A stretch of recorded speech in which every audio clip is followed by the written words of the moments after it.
ஆன்மநேய உள்ளங்களுக்கு வந்தனம்.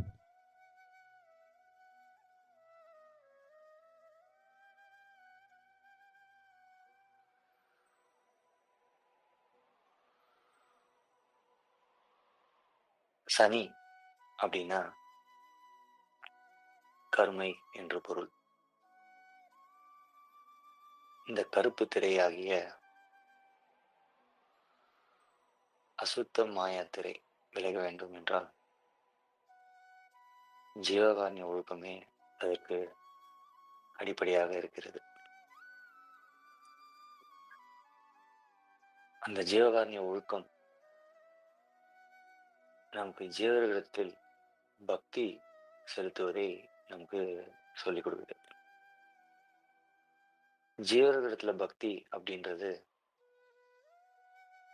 ஆன்ம உருக்கம் நமக்கு வர்றதுக்கு ஜீவகாருண்ய ஒழுக்கம் தான் வழிவகை செய்யுது. இந்த ஜீவகாருண்ய ஒழுக்கத்தினால் ஆன்ம உருக்கம் எப்படி வருது அப்படின்னா, ஜீவர்கள் சம்பந்தமாக நம்ம உருகும் பொழுது அந்த உருக்கம் நமக்கு மன உருக்கம் தான் முதல்ல வரும். அந்த மன உருக்கம் வந்து எல்லா ஜீவர்களும் பொதுவாக பார்த்து அப்படி ஜீவர்கள் சம்பந்தமாக வருகின்ற உருக்கம் ஆன்ம உருக்கமா வரும். எல்லா ஜீவர்களையும் பொதுவா எப்படி பார்க்கறதுன்னு சொல்லி கொடுத்ததுதான் ஜீவகாருண்ய ஒழுக்கம். அதனாலதான் நமக்கு ஜீவர்கள் சம்பந்தமாக நம்ம உருகும் பொழுது அது ஆன்ம உருக்கமாக மாறுகிறது. எல்லா ஜீவர்களையும் பொதுவாக பார்க்கவில்லை என்றால் அது மன உருக்கமாகவே இருக்கும். அதாவது ஜீவ ஒழுக்கமான ஆண் மக்கள், பெண் மக்கள், உயர்ந்தவர், தாழ்ந்தவர், ஜாதி, சமயம், மதம், பெரியவர், சிறியவர், இது போன்ற எல்லா பேதங்களும் நீங்கி அதற்கு பின்பாக ஆன்ம ஒழுக்கமாகிய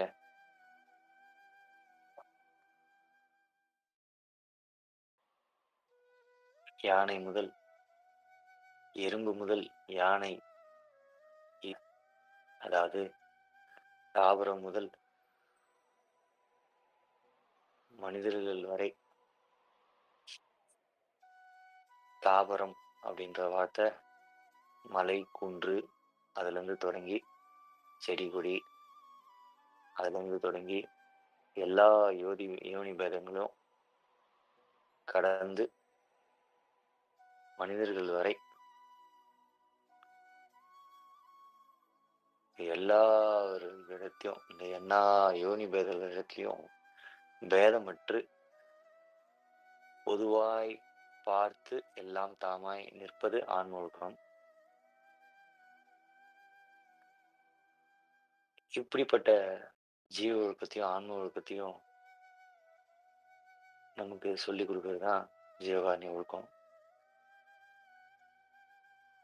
எப்படி இது ஜீவகாருண்ய ஒழுக்கம் எப்படி சொல்லிக் கொடுக்குது அப்படின்னா, முதல்ல ஜீவர்கள் சம்பந்தமாக மக்களிடத்துல நமக்கு ஜீவகாருண்யம் தோன்றும். அப்படி மக்களிடத்துல நமக்கு எப்படி ஜீவகாருண்யம் தோன்றுச்சு அப்படின்னா, மக்களிடத்துல மட்டும் நமக்கு ஜீவகாருண்ய ஒழுக்கத்தை நம்ம கடைபிடித்து ஒழுகி நமக்கு முதல்ல மக்களிடத்துல மட்டும் ஜீவகாருண்யம் தோன்றும். ஜீவகாருண்ய ஒழுக்கத்தை கடைபிடித்தால் நமக்கு ஜீவகாருண்யம் தோன்றும். ஜீவகாருண்யம் என்பது தயவு, தயவு என்பது அருள், அருள் என்பது கருணை. இது மூன்றும் ஒரு பொருளையே குறிக்கும்.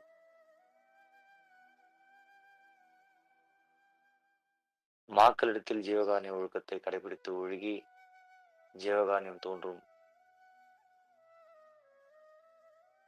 அது எல்லா யோனி பேதங்களிடத்தும் கடந்து எல்லாம் தாமாய் நிற்பதற்கான வழியை வகுக்கும். அப்படி தோன்றுவதே 2வது படிநிலையான ஜீவகாருண்யம்.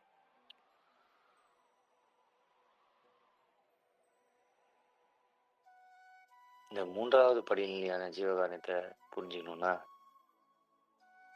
நம்ம ஒருமைனா என்னன்னு புரிஞ்சுக்கணும்.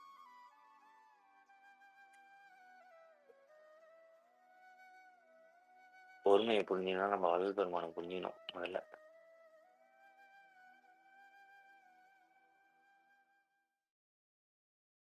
வள்ளல் பெருமானுக்கு இருந்த ஒருமை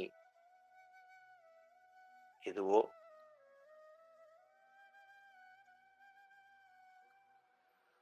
ஜீவகாருண்ய ஒழுக்கத்தை கடைபிடித்து ஒழுகுபவரின் ஒருமை எதுவோ,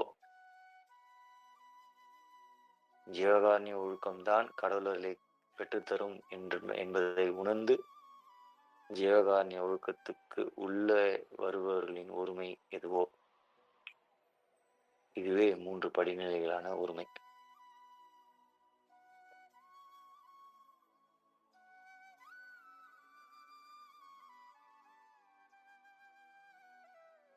வள்ளல் பெருமானோட ஒருமைய நம்ம பார்க்கணும் முதல்ல. வள்ளல் பெருமானோட ஒருமை எப்படிப்பட்டது என்றால்,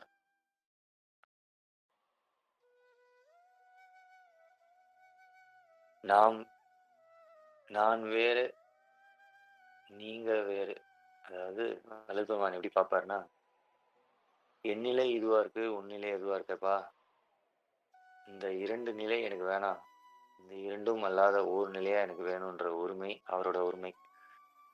அது எப்படிப்பட்டது என்றால், அழுத கண்ணீர் மாறாது, ஆகாரத்தில் இச்சை செல்லாது. அப்படிப்பட்ட ஒருமை.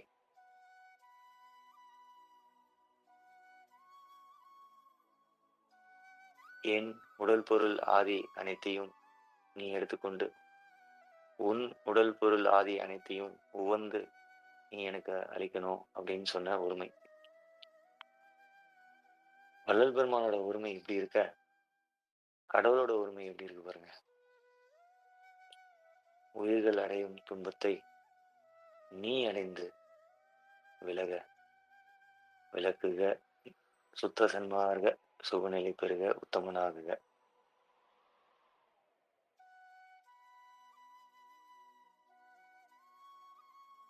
வள்ளல் பெருமானோட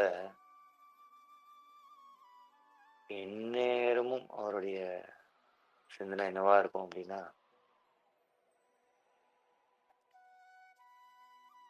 உயிர் படும் துன்பத்தை என்னால தாங்கிக்கவே முடியலையே, நீ எப்படிப்பா தாங்கிக்கிற?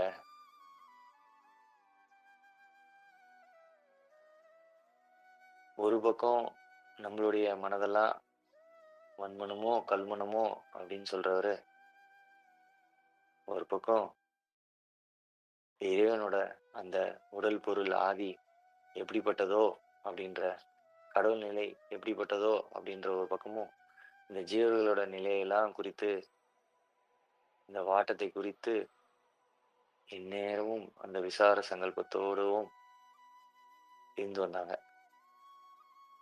அப்படி இருக்கும்போது தான் தெரிஞ்சுது,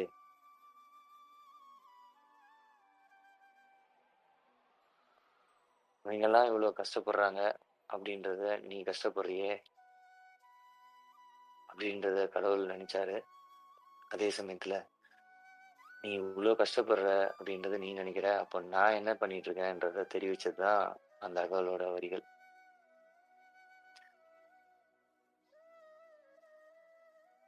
உலக உயிர்கள் அடையும் துன்பத்தை எல்லாம் கடவுள் தான் தாங்கிட்டு இருக்காரு.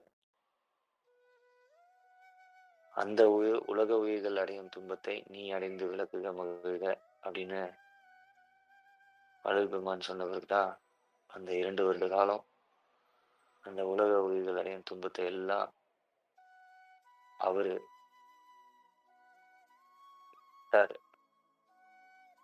பட்டு இருக்காரு.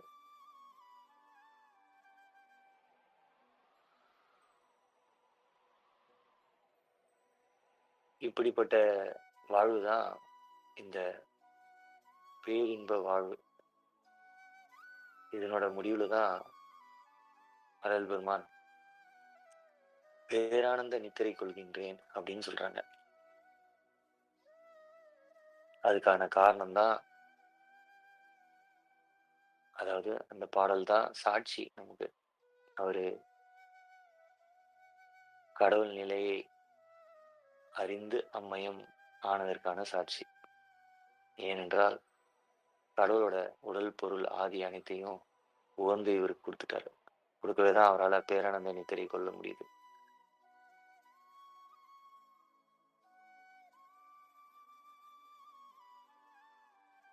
இப்படிப்பட்ட ஒருமைய பத்தி சொல்றது தான் 3வது ஜீவகாருண்யம். 3வது படிநிலையான ஜீவகாருண்யம். அந்த ஜீவகாருண்யம் எப்படிப்பட்டது அப்படின்னா, உயிர் பொருட்கள் இடத்துல ஜீவகாருண்யம், ஆன்மாக்கள் இடத்துல ஜீவகாருண்யம் அப்படின்னு சொல்லப்படுது வள்ளல் பெருமானால. இந்த 2வது படிநிலையான ஜீவகாருண்யம், அது எப்படிப்பட்ட ஒருமைய கொண்டது அப்படின்னா,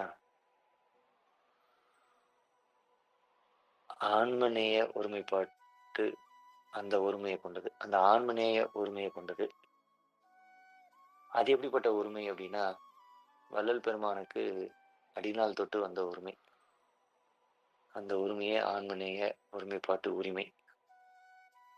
அந்த உரிமையே ஆன்மநேய சகோதரத்துவம். அந்த உரிமையே ஆன்ம ஒழுக்கம். அந்த உரிமை எப்படிப்பட்டது அப்படின்னா, நாம் எல்லாம் ஆன்மாக்கள். நாம் எல்லாம் ஒண்ணு. கடவுள்னு ஒருத்தர் தான் இருக்காரு. அவரு ஒருவரே கடவுள். மத்த யாரும் கடவுள் இல்ல. இவரே உண்மை கடவுள். இவரே சர்வ ஜீவ தயாபரன். வாங்க நம்மெல்லாம் அவரை உண்மை அன்பால் வழிபாடு செஞ்சு, நம்மெல்லாம் அருள் பூரணமடைந்து, நாமெல்லாம் சர்வ ஜீவ தயாபரனாக மாற்றிக்கொள்ள வேண்டும். இதுக்காக தான் கடவுள் நம்மள மனித தேகத்துல வருவித்தாரு. அப்படின்றது நமக்கு எடுத்து சொல்ற ஆன்மநேய ஒருமைப்பாடு.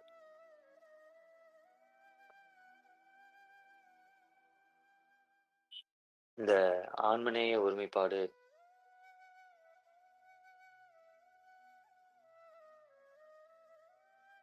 நமக்கு பொது நோக்கத்த குடுக்கும். பொது நோக்கம் என்பது எல்லா உயிரையும் பொதுவாய் பார்ப்பது. அப்படிப்பட்ட ஒருமையே இந்த 2வது படிநிலையான ஜீவகாருண்யம். அந்த ஒருமை உடன் வாழ்பவர்கள் எவ்வுயிரையும் இம்சை செய்யாமல் வாழ்தலே ஜீவகாருண்யம் அப்படின்னு வாழ்றாங்க.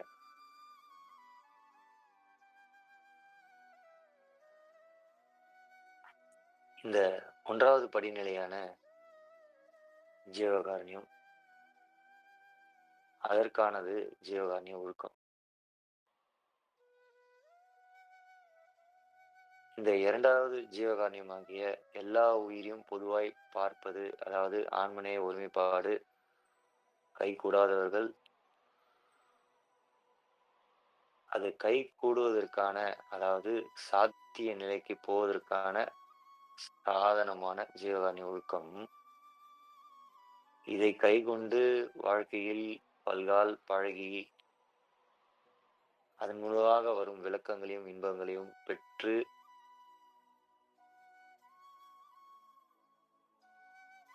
பல்கால் பழகி வாழ்பவர்கள் இந்த ஜீவகாருண்ய ஒழுக்கத்துடன் வாழ்பவர்கள் என்று அர்த்தம். இதுவே நம் மன ஒருமை அடைவதற்கு வழிவகுக்கும். இந்த ஆன்மநேய ஒருமைப்பாடு என்பது அந்த ஆன்ம ஒருமை வருவதற்கான வழிவகுக்கும்.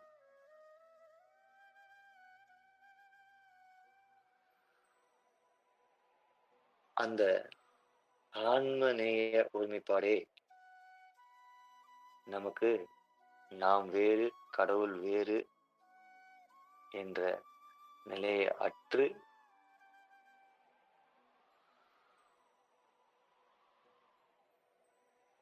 கடவுளை, கடவுள் அறிவாகிய அருளை பெறுவதற்கு வழியாக இருக்கிறது.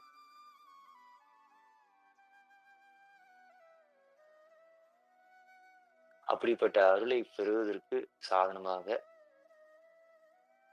அந்த ஆன்மநேய ஒருமைப்பாடு இருக்கிறது. அது சாத்தியம். அதற்கு சாதனமாக ஜீவகாருண்ய ஒழுக்கம் இருக்கிறது. இந்த ஜீவகாருண்ய ஒழுக்கம் நமக்கு எல்லா உயிரையும் பொதுவாய் பார்ப்பதற்கு சொல்லித் தருகிறது. எல்லா உயிரும் பொதுவாய் பார்த்தால் பொது நோக்கம் ஆகிய ஆன்மநேய ஒருமைப்பாடு வருகிறது. அந்த ஆன்மநேய ஒருமைப்பாட்டினால் நமக்கு அருள், உண்மை கடவுளின் அருள் கிடைக்கப்பெறுகிறது. உண்மை கடவுளின் அருள் உண்டானால் அன்பு உண்டாகிறது. அந்த உண்மையான அன்பே ஆன்ம நிகழ்ச்சி.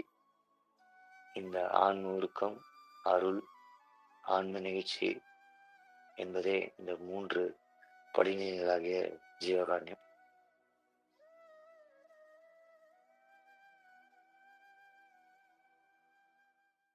இந்த ஆன்ம உருக்கம் வருவதற்கு அடிப்படையாக பொது நோக்கம் இருக்கிறது என்று பார்த்தோம்.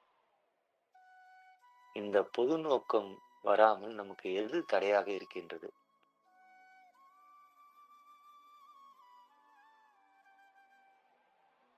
இந்த சிறிய தயவாகிய ஜீவ தயவை நாம் பெரிய தயவாகிய கடவுள் தயவாக மாற்றிக்கொள்வதற்கு எது தடையாக இருக்கிறது?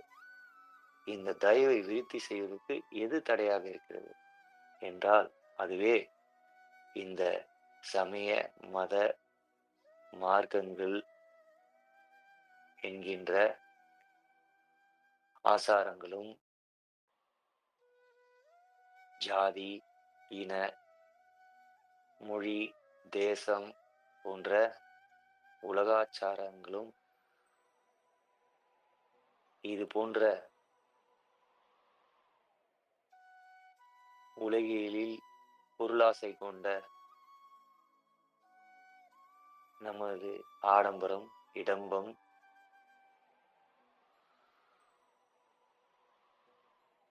இது போன்ற எல்லா சங்கற்ப விகற்பங்களும் நமக்கு தடையா இருக்கு.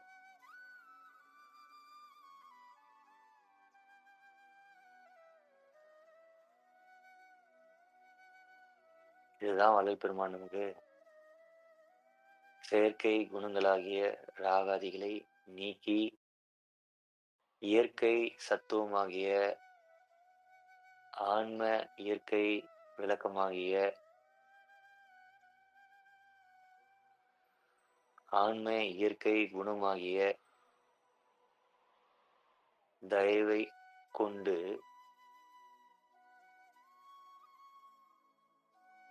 உண்மையான கடவுளாகிய ஒருவரே ஆகிய சர்வ ஜீவ தயாபரனாகிய கடவுளை ஜீவகாருண்ய ஒழுக்கத்தின் மூலமாக நமக்கு கிடைக்கும் அருளை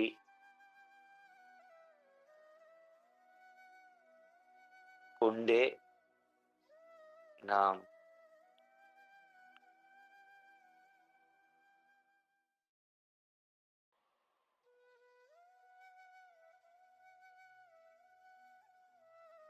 அந்த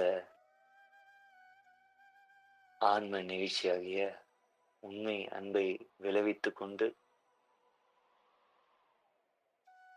அது எப்படி என்றால்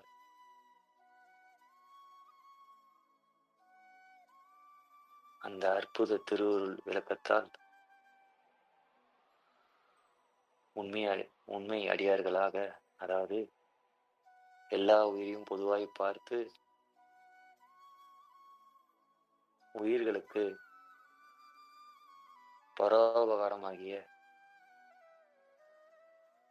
மனதாலும், வாக்காலும், காயத்தாலும், திரவியத்தாலும் உபகாரம் செய்வது மட்டுமல்லாமல், நேரிட்ட பட்சத்தில்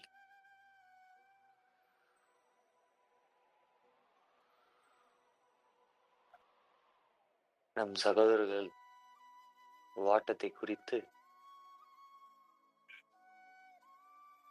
தயா விசாரத்தோடு வாழ்கின்ற சத்விசாரத்தையும்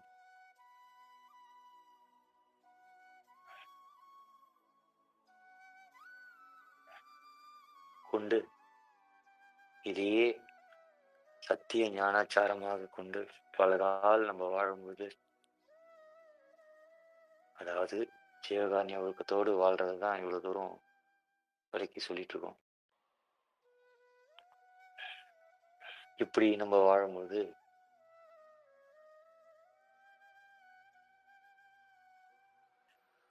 நமக்கு சுத்த தேகம் என்ற ஒரு விஷயம் கொடுக்குறாங்க. இந்த சுத்த தேகம் என்பது எப்படிப்பட்டதுன்றதை நம்ம நாளைக்கு பார்ப்போம். இந்த சுத்த தேகம் பெறுவதனால என்ன நடக்கும் அப்படின்னா, நம்மால் பிற உயிர்கள், அதாவது நம்மால் நம் சகோதரர்கள், அதாவது நம் சகோதரர்களுக்கு சகோதரரால், அதாவது ஜீவர்களுக்கு ஜீவர்கள் சம்பந்தமாக இவ்வளவு விஷயமும் நடக்குதே, இவ்வளவு துன்பம் விடுறாங்களே, இந்த வாட்டத்தை குறித்து வாந்தமையால், இந்த வாட்டத்தை குறித்து நாம் உபகாரம் செய்தமையால், இந்த தயா விசாரத்தோடு, அதாவது தயவே வடிவாக வாழ்ந்தமையால் நமக்கு அருளே வடிவான சுத்த தேகம், அதாவது எந்த உயிரையும் இம்சை செய்யாமல் வாழ்வதற்கான 2வது படிநிலையில தூக்கி வச்சிருவாரு கடவுள். அது கடவுள் அருளாலே கைகூடும். அதனாலதான் ஜீவகாருண்ய ஒழுக்கம் முக்கிய சாதனம் என்பது மட்டுமல்லாமல், அதுவே அந்த அருளின் ஏகதேச விளக்கம் என்று அறிய வேண்டும் அப்படின்றார் வள்ளல் பெருமான்.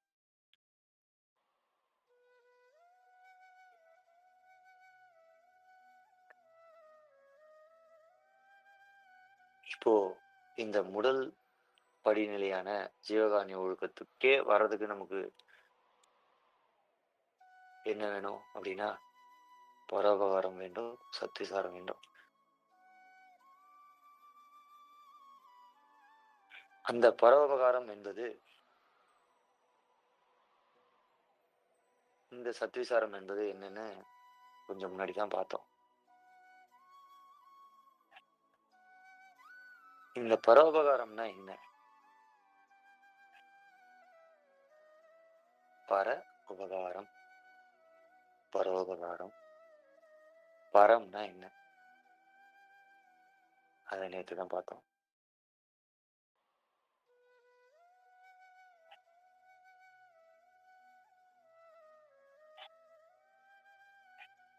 பரோபகாரம் என்பதும் நம்ம அடிக்கடி ஜீவகாருண்ய ஒழுக்கத்தை சொல்ற மாதிரி, நேரிட்ட ஜீவர்களுக்கு, உள்ளபடி பசித்த ஜீவர்களுக்கு, அது மட்டும் இல்லாம மனிதர்களுக்கு, மிருகங்களுக்கு, துட்ட ஜீவர்களிடத்து, ஆக இவகை முழுவதும் நாம எப்படி பொதுவாய் பார்க்கணும் அப்படின்றத சொல்லி கொடுத்த மொத்தமே ஜீவகாருண்ய ஒழுக்கம் தான்.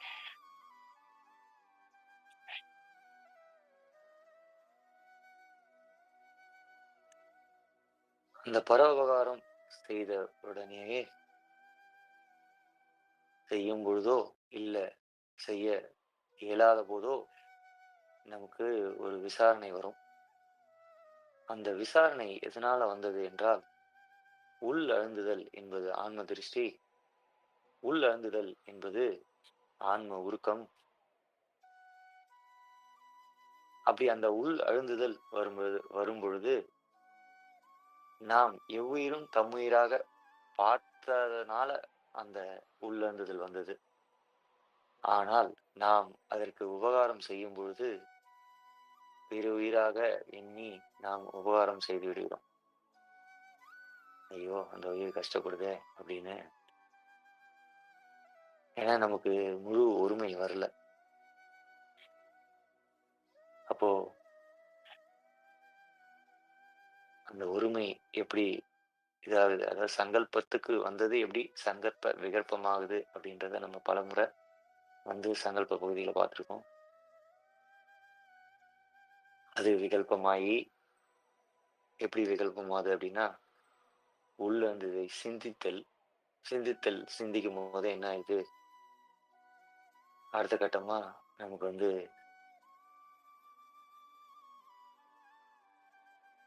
அந்த வினையின் தாக்கம் விடுகிறது. அப்போ நம்ம என்ன பண்றோம் அவங்களுக்குன்னா, சிந்தித்தலை விசாரிக்க ஆரம்பிச்சுடுறோம். இது 3மே சங்கல்ப விகல்பங்கள், கல்பங்கள் அப்படின்னு சொல்றாங்க. அப்போ இந்த பரோபகாரம் செய்வதனால நமக்கு எல்லா விதமான விகற்பங்கள், அதாவது எல்லா விதமான ஆசாரங்களும் போய் பரோபகாரம் நிப்போம் நம்ம.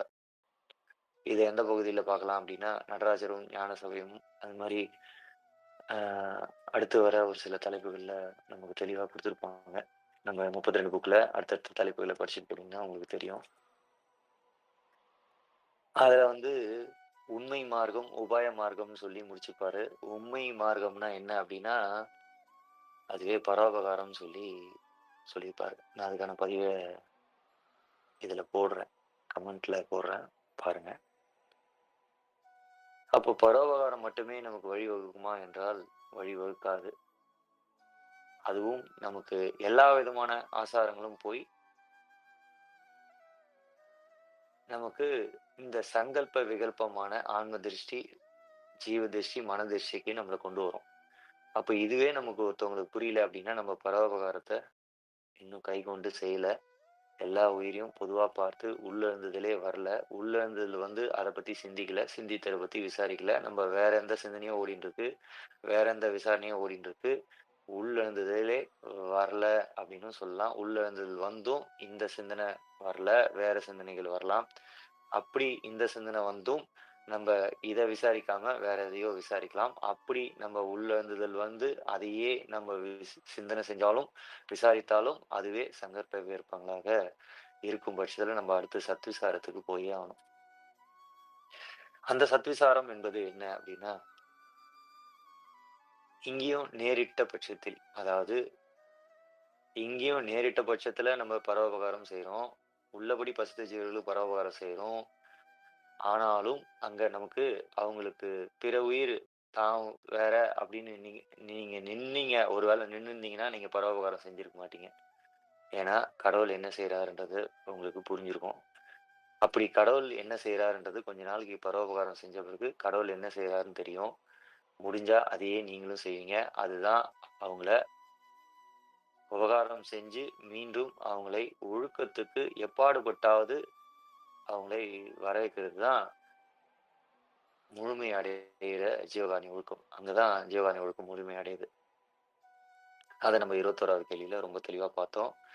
அந்த பரோபகாரம் செய்வதும் நம்ப இந்த ஜீவ சுதந்திரத்த பெற்று, ஜீவ சுதந்திரத்தையும் விட்டுக் குடுத்து, அதாவது தேக போக ஜீவ சுதந்திரத்த விட்டுக் குடுத்து, அதுக்கப்புறம் செய்ற ஒரு உபகாரமாக இருந்தது என்றால், அதுதான் சத்திசாரம்.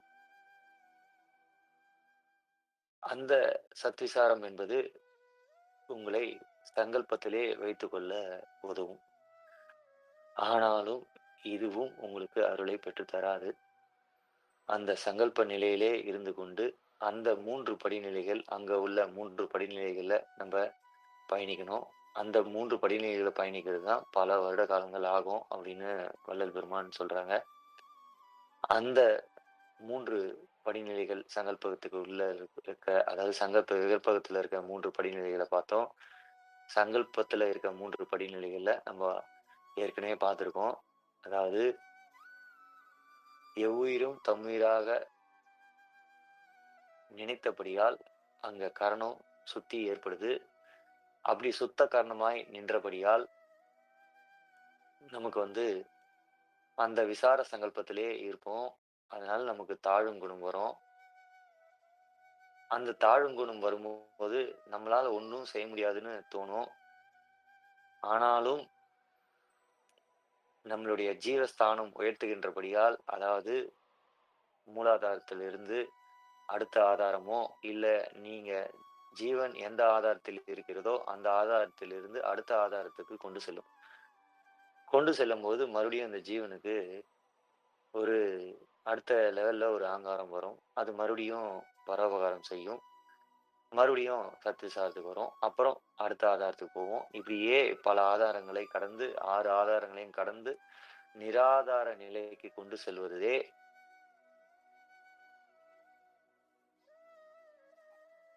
இந்த 2வது நிலையான சங்கல்ப நிலை. அதுவே 2வது மூலாதாரத்தின் தொடக்கம். அந்த 2வது மூலாதாரத்தின் தொடக்கம் எப்படி இருக்கும் அப்படின்னா, 2வது சங்கல்ப நிலையாக இருக்கும். சுத்த கர்ணமாய் நிக்கும் பொழுது, அப்போ ஒரு தோன்றிய அசைவு ஒண்ணு வரும். அந்த அசைவு என்னும் நினைப்பே, அதாவது அந்த மேலசைவு என்னும் புடைப்பயிற்சியே 2வது நிலையான சங்கல்பம். புடைப்பயிற்சி என்பது இப்பதான் சொன்னேன். இந்த ஆதாரங்கள்ல மேல மேல ஏறி ஏறி எல்லா ஆதாரங்களையும் கடந்து நிராதார நிலையான 2வது அந்த மூலாதாரத்துல அது நிக்கும். இதுக்கப்புறம் அது ஆங்காரம் எழுந்துக்காது. இதுக்கப்புறம் ஆங்காரம் அடங்கி நிற்கும். அதுவே 2வது படிநிலையான சங்கல்பம். அது பரோபகாரமே செய்யாது. சத்விசாரம் மட்டுமே செஞ்சு கொண்டிருக்கும். இப்படிப்பட்ட 2வது நிலையில் இருந்து கொண்டு செய்யும் விசாரமே சத்விசாரம். இப்படி நீங்க சத்விசாரம் செய்யும்போது, ஒரு கட்டத்துல இந்த விசாரணையும் ஓயும். அதாவது உள்ளழுந்துதல், உள்ளழுந்து சிந்தித்தல் வரவே தானே விசாரணை வந்துச்சு. இந்த சிந்தனையே இல்லாம போயிடும். வெறும் உள்ளழுந்ததிலே இருக்கும். அப்படிப்பட்ட உள்ளழுந்ததிலே இருக்கிற ஆன்மாக்கள, அதாவது ஜீவான்மாக்கள, அதாவது ஜீவர்கள கடவுள் அடுத்த நிலைக்கு கொண்டு போவாரு. அதுக்கு இதுங்க இடமே குடுக்காது. ஏன்னா, இதுங்களுக்கு தெரிஞ்சதெல்லாம் வந்து பரோபகாரம் தான். இதுக்கு தெரிஞ்சதெல்லாம் வந்து ஜீவர்களோட நேரிட்ட போது இதுங்க தயா விசாரம் செய்யறது மட்டும் தான் இதுங்களுக்கு தெரியும். இதுக்கு மேல கடவுளோட அருள் எப்படி இருக்கும் அப்படின்றது இதுங்களுக்கு தெரியாது. அதுக்கு மேல இதுங்களுக்கு இச்சையும் வராது. வள்ளல் பெருமான் நமக்கு பிள்ளை சிறு விண்ணப்பத்துல சொன்ன மாரி,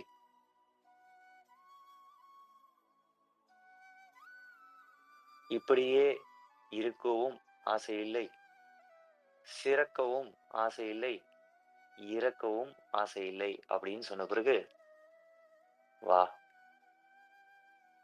உனக்கு 3வது படிநிலையான சங்கல்பத்துல யாம் நஷ்டமடையோம் என்கின்ற அந்த சாகா கல்வியின் துவக்கமாகிய, அந்த மரணமில்லா பெருவாழ்வின் துவக்கமாகிய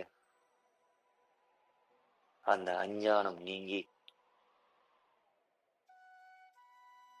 சிறு ஒளியாகிய பிரஞ்சையை தோற்றுவிப்பார்.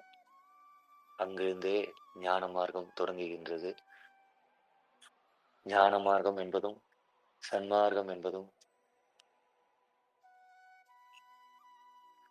ஜீவகாருண்யம் ஒழுக்கம் என்றும், அஞ்ஞான வழி என்பதும் துன்மார்க்கம் என்பதும் ஜீவகாருண்ய ஒழுக்கம் இல்லாமை ஒன்றே என்றும் அறியப்படும். நன்றி.